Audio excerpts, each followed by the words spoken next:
Hi, welcome to the Tournament Center. I'm Zac Hill along with level 8 pro player Martin Juza. Martin, you're playing the Jund deck that Shuhei Nakamura and Yuuya Watanabe are also playing together. How'd you decide to play Jund at a tournament like this? We kind of split into like small little groups and tested with a little number of other people, and me and Shuhei and Yuuya stayed together in Boston before the Grand Prix the entire week, so we just decided to play Modern together. Cool. That's what we got. Yeah, and so, I mean, I'm looking at the list or whatever. We've talked about it pretty much at length for a while now, but both you and Shuhei, before shooting this, talked to me about how good Liliana of the Veil was. Now, this is not a card I think that was on a lot of people's radar as the best card in the format. How did you arrive at the conclusion that she was as good as she is? Before we started testing, I didn't even like it. I wouldn't even play one in my deck. And then we like start playing, and you was like, I think we should play 4. I'm like, 4? There's no way I'm playing 4 Liliana. And we just start playing, and like we test a lot against Ruck because we think that that's probably going to be like one of the most popular decks. Right. Or like the blue-white red delver, and they have Geists and Cryptics and whatever, and Liliana gets them pretty good. Like it makes them sacrifice the hexproof guys, or when they're holding cards like Cryptic, you just make them discard, and I think it's really good right now. Right, yeah, against any deck with counterspells, obviously they have to sit there and hold them in your hand while your Liliana ticks up. And your curve's pretty low, so you can empty your hand reasonably quickly. And you have like Treetops and Manlands or whatever, so you don't really mind like not playing spells and discarding. And I think it's pretty good right now. Yeah, you managed to convince me in like 30 minutes that 4 is the right number. Going from 0 to 4 in 30 minutes. minutes. That's not too bad. Okay, so let's take a look at the threats that you've got in the deck. Pretty straightforward. No, not a lot of finesse. You've got 4 copies of Bloodbraid Elf, 4 copies of Dark Confidant, 4 Kitchen Finks, and of course 4 Tarmogoyf, one of the defining cards of the format. That's pretty much the standard Jund package. Yeah, well, exactly. Now, but you did talk to me about Dark Confidant. A lot of people were playing Lightning Bolts. It's relatively easy to remove. I mean, why is the card worth playing in a deck when it dies so easily? It's not actually very good right now. Like even the decks like Rug have like a lot of Lightning Bolts, Burst Lightnings, Force Bolts. The super aggressive deck like the Blue-White Red Delver with Steplings. Dark Confidant is not a card that you really want to draw. So in those matchups, it's not very good either. And there's not a lot of control or combo decks right now. So it's not very good, but you still kind of have to play it because it fits the curve and it's good for the deck. And sometimes it's very good, but sometimes it's not. Right, you're right. Even a poorly positioned Dark Confidant, you're still playing Dark Confidant. Right. So, okay, now I'm taking a look at the discard and removal package. I guess let's start on the discard spells. You've already talked about Liliana of the Veil. You've got 4 Inquisition and 2 Thoughtseizes. You were telling me earlier that there was a specific reason that you're like playing discard at a tournament like this. What is that? I like discard in general. Like I'm one of the people that play around a lot of cards, and sometimes it costs me because sometimes I'm playing around cards that my opponent don't even have. Right. And here there's a lot of good players here. The people are very good, and they're not gonna. This is not a Grand Prix. They're not gonna tell you what they have in hand. So I like having perfect information, and I think this card gives you that, and it's very valuable information that I can get, and that's one of the reasons why I chose Jund. I just like having this card, know what's up, know what I'm playing against, know what they have in hand.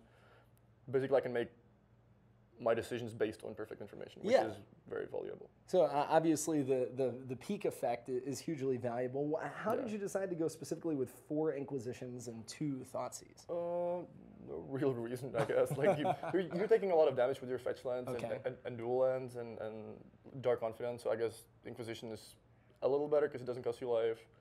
Then you have Thoughtseize to take like Cryptic, and there's not a lot of stuff that costs more than 4 anyway. So Birthing Pod, Cryptic, basically. So Inquisition gets basically everything. Right. Now going to the removal package, obviously 4 Lightning Bolts, very standard. I'd say most of the decks here are probably going to be playing 4 Lightning Bolts.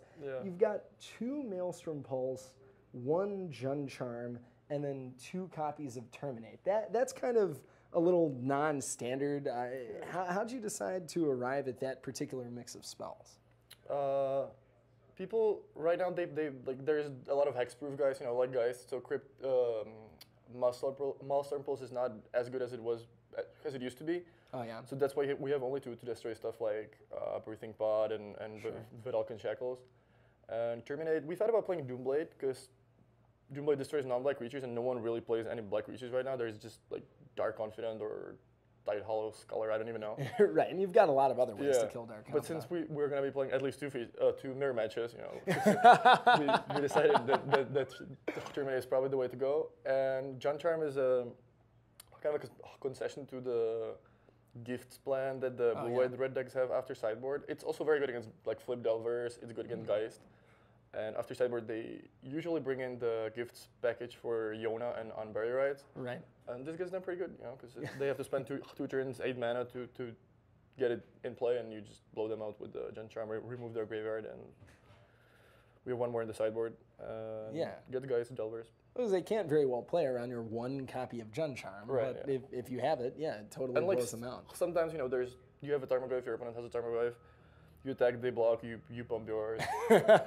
And good game. Yeah, so you use all 3 modes of the charm very often, so just an all-around good card. Yeah, it's good. It's good for some added versatility. Okay, so that takes us through the spells in the main deck.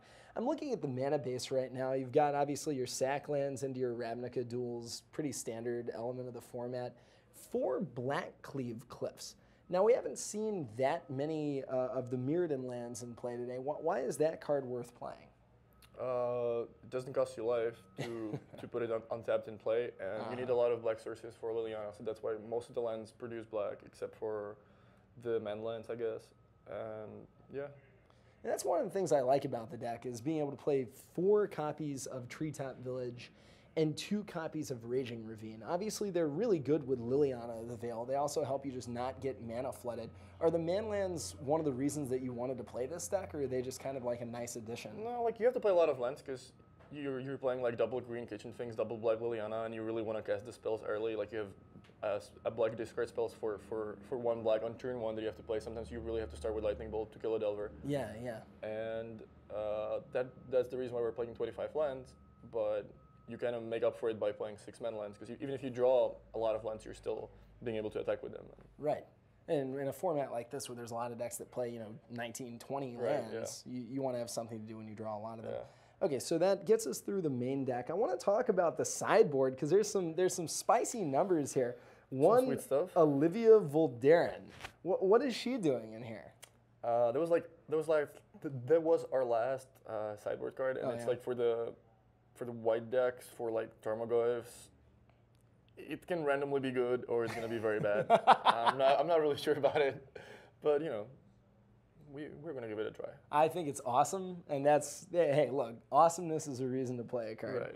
You've got Obstinate Baloth, I guess, against the burn decks. Do you make use of the discard ability? Like in the mirror, when they play Liliana, make you discard, you put the Baloth in. But we have the same sideboard too, which anyway, so it's not like I put Baloth in my sideboard against them. No. We have Baloth against the super aggressive decks and for the mirror. All right, so obviously you want Pyroclasm to kill weenies. Jun Charm you talked about already. Geist and Delvers, Yeah, exactly. Thoughtseize. For the control matchups, like Tron to get rid of like their Karn or some combo decks, Sure. Now, you have 2 Ancient Grudge and 2 Seal of Primordium. There's a little bit of overlap there on killing artifacts, but how did you arrive at that mix of cards? Seal is a concession to Blood Moon. Oh, yeah. Because you really need to get rid of that. It's good against like Twin, Pod, Vidalcan Shackles. Right. So we have 2 of those, and Ancient Grudge is against Tron, Affinity. Like sometimes you just need to kill 2 artifacts. Strangely enough, that's very good against a deck that's almost all artifacts. All right, you've got Grafdigger's Cage here, I'm assuming for Birthing Pod and for Storm. Yeah. 1 Nihil Spellbomb. Now, Jun Charm already lets you exile graveyards. How do you know you want 1 of these and 1 of these? I talked to Jerry T yesterday. I'm like, what do you think I should have in my sideboard? I have 3 of those, 2 of those. Like, yeah, three seals are probably too much. There's not going to be that many Blood Moons. And of course. If you really want to have something against the gifts plan, then Nihil Spellbomb is probably a good one to have. Sure. So we cut the 3rd cage and we play 1 Spellbomb instead. Well, sometimes you want to diversify. It's also good against Storm and Yeah, sure. I mean, it's sitting on the table. Obviously, it can't get hit by hand disruption or something like that. And finally, Batterskull. Is that like another Obstinate Baloth? You kind of. That was Yuuya's idea. He was like, we need something for the aggressive decks that you like play Goyf early. They path it, and you get to more mana very fast because you're getting extra lands from the Path to Exile, and we have Batterskull for that. So you just kind of want to go over the top of Path to Exile decks and take advantage of the fact they're giving you a land? Basically, yeah. So they can burn you out that easily, and you have some life gain in your deck. Except for things, yeah. Well, I really appreciate it, Martin. Thank you very much. Again, Martin Juza playing the same deck as Yuuya Watanabe and Shuhei Nakamura. Some of the best players on the planet playing the identical 75. Got to be one of the favorite decks coming into the tournament. So I think it's good. One would hope. Anyway, I'm Zac Hill at the Tournament Center. Stay tuned for more of the Players' Championship, more modern Magic.